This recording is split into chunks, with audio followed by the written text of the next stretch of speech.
all the money printing, inflation is moving fast, which actually means that the value of the dollars you used yesterday is worth less today. So now, in order to combat inflation, the Fed needs to raise rates on the exorbitant debt. There is an absolute economic problem underway. They cannot just raise rates on the trillions of dollars they have printed. It's going to cost way more for the United States to service that debt. The United States can't even handle the debt it has right now. That's why we keep going through this debt ceiling increase problems. Let me help you understand it from a different way. Do you know what the debt was in the United States in the 1980s when they raised rates to 20%? In the year 1980, when Paul Volcker, who was the former chair of the Federal Reserve, when he raised the Fed fund rate to 20%, the United States national debt was $908 billion. That's with a B. The United States national debt was $908 billion. That's with a B. 25 years later, in 2005, the last time we were in a real rising rate environment, the United States debt was $7 trillion. That's with a T. So since 1980 to 2005, in 25 years, the debt was raised by $6 trillion. So because the debt was higher, they didn't raise as dramatically as Volcker did. But now, in 2022, more than 15 years later, with rates at 0% for over a decade, with a couple years of slightly raising, the United States national debt is over $30 trillion. And that is just the federal debt. If you remember, like I said, in 2005, it was $7 trillion. So in about 17 years, the debt was raised over $23 trillion. This is unsustainable. But when we're talking about debt, we're not even just talking about the United States federal debt. That doesn't include the state's debt, all the corporate debt, and consumer debt.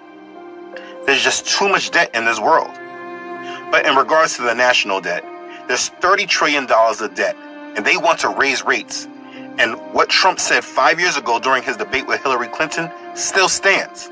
And believe me, we're in a bubble right now. And the only thing that looks good is the stock market. But if you raise interest rates even a little bit, that's going to come crashing down.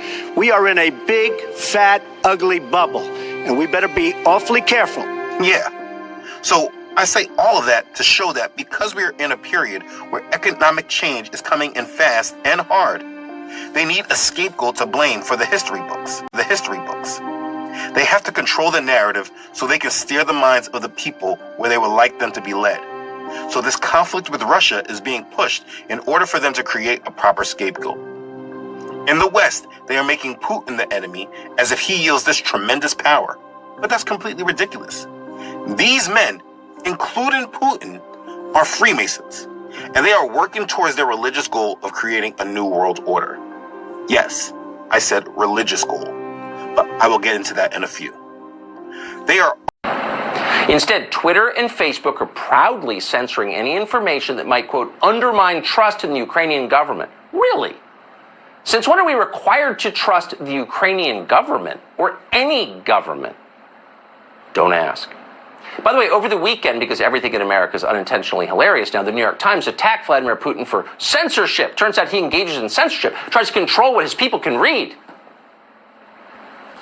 Lost in the relentless focus on war in Ukraine, by the way, is any perspective about the world or war, which is always lacking in D.C., but never more so than now. The fighting in Ukraine is terrible. Of course, you're seeing it happen. No decent person could fail to be moved by the images. But it's not unique. It's not the only war in recent memory or even currently in progress right now. Many thousands died in the 2020 Nagorno-Karabakh war. That was between Azerbaijan and Armenia. Ever heard of it? It ended less than a year and a half ago. No coverage. There's been a gruesome war underway in Ethiopia for a couple of years now. It's, again, in progress as we speak. Tens of thousands of women have been raped by militiamen, many of them intentionally infected with AIDS. Can it get worse than that? How many people have died in the war in Ethiopia? We don't really know, because no one in our media cares enough to keep track. It's just Ethiopia. We do know that hundreds of thousands of people, mostly civilians, have died in the war in Yemen. It's a war the Biden administration has continued to fund. It doesn't get a lot of attention. It's just Yemen. Who cares? All human life is equal.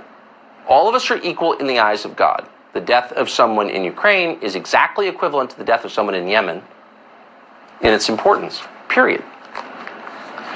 Folks, this is very simple. It's the basic fundamentals of the economy.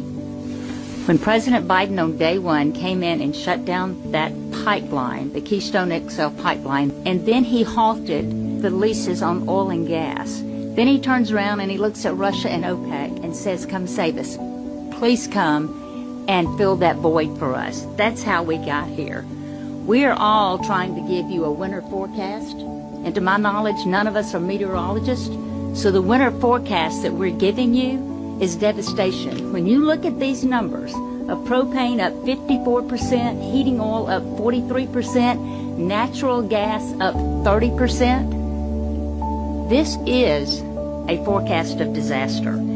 And as Americans are bracing for these higher prices, the Democrats are doubling down on their efforts to totally shut down American energy production.